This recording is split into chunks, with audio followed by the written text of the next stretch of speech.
Church, what the Lord cannot do. I want to thank God for his mercies. I want to thank God for his love.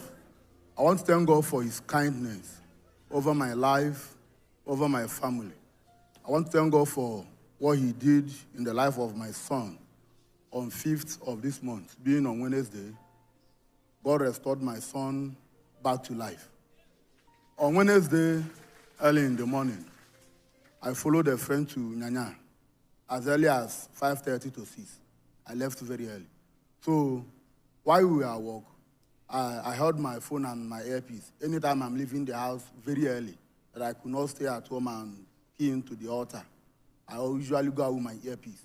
Wherever I am, I'll just socket it on my ear and be shouting amen. So that Wednesday, I have done that. I have kept my phone. Around after 9 to 10, my wife called me that they're in Kubwa General Hospital. I said, what is happening in Kubwa General Hospital? She was crying and said, I should come, I should come, I should come. I have to quickly tell the person I'm with that I need to go to Kubwa General Hospital now. I left. So within my mind, I was like, what is happening? What took them to General Hospital? I rushed down. I saw my son lying lifelessly on the bed. I called my wife outside. I said, what happened? He said that as she woke up in the morning, because my boy, even if he goes to bed by 4:30 a.m. in the morning, he must wake up by 7:30 in the morning. He doesn't wake up by 8, by 7:30. So that morning, 7:30, he did not wake up. 8 o'clock, he did not wake up. To 9, he did not wake up. So my wife was like, let her finish everything she was doing. She will now wake her up and bath him. So that morning, after doing everything, now trying to wake the boy up, he will carry him up, he will slump like this. He will carry him up, he will flump down. He will carry him up, he will flump down. That was how he raised a shout. They rushed him to Kubwa General Hospital. So after telling me all this, I now went back. I bring out my phone immediately. I logged into that, oh Lord, show me message that morning. I placed it on his ears and left it there. The doctor said I should come. They even put drip, but the drip they put, I have tied it back again. It's not in his hand, they just tied the rope. The doctor said I should come, I came. He said that he wanted to tell my wife, but when my wife said that I'm coming, he said if I come, he will tell me that he's afraid. But you have to tell me there is no life in my boy again. I said, which one is no life in my boy again?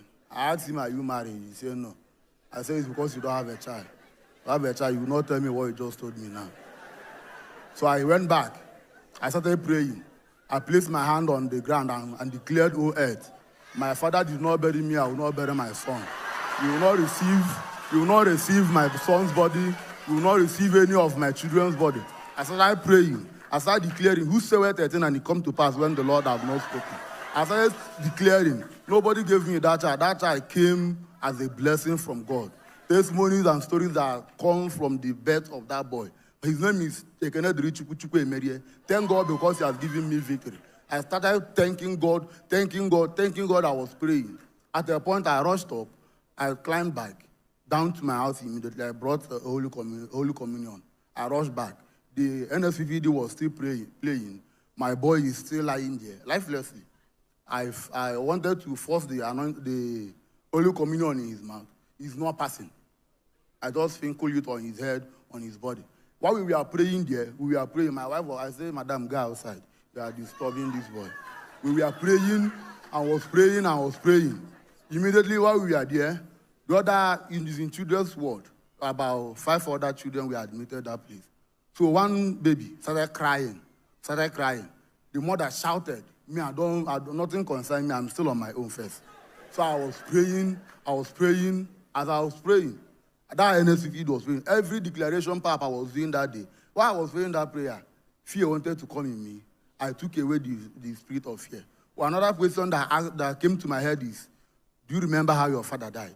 I said, my son will not die. It's my father that died, it's not me. So even if anybody will die, it's me that will die first when it's time. And again, Pastor Jerry has not died. Why will my son die? So these are things I was just saying. I was comforting myself. I said that my son is sleeping. He's just sleeping. Maybe he overplayed in the dream. He's sleeping. This was what I comforted myself with. So as we are doing that, all of a sudden heat started coming out from his body. He started crying. He started moving his body. He started moving his body. As he was moving his body, I shouted. My wife ran inside. He looked at my wife and called mommy. He looked at me. My wife now carried me. He looked at me and called me Bobo because he called me Bobo. This is my boy. This is the boy that the enemy wanted to take away from me. Hey! Hey! The God that brings the dead back to life. The God that does the impossibilities. The God that does wonders without numbers. Celebrate the Lord. Hey!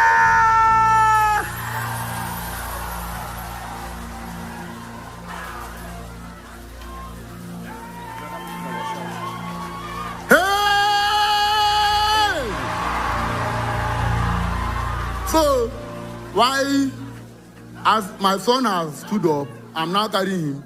My wife was carrying him also. So I now have to, the woman that had the baby started crying, started calling, immediately he was calling his people, calling her husband, calling her sisters. I now have to pay attention. Let me know what they are saying.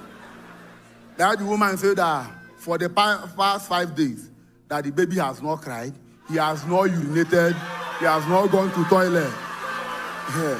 So that as that prayer was going on, as I was declaring that declaration, she herself was even shouting, amen, amen, amen.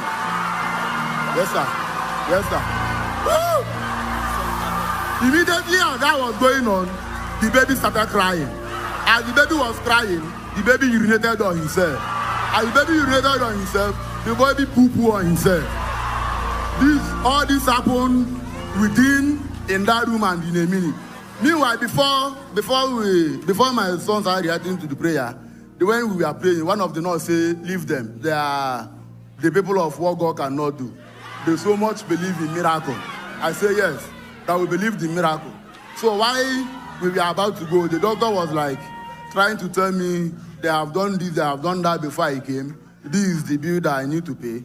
Immediately as he was saying that, the father of the baby that received his healing immediately, say, what is he? The doctor said, don't worry, that he will clear everything, leave him at home. That he's going to clear everything. So that is how Lord came through for me. I cannot thank God enough for what he's doing for me in the life of this boy. This my baby is 2 years and some months now. I want to thank God for Pastor Jerry Eze.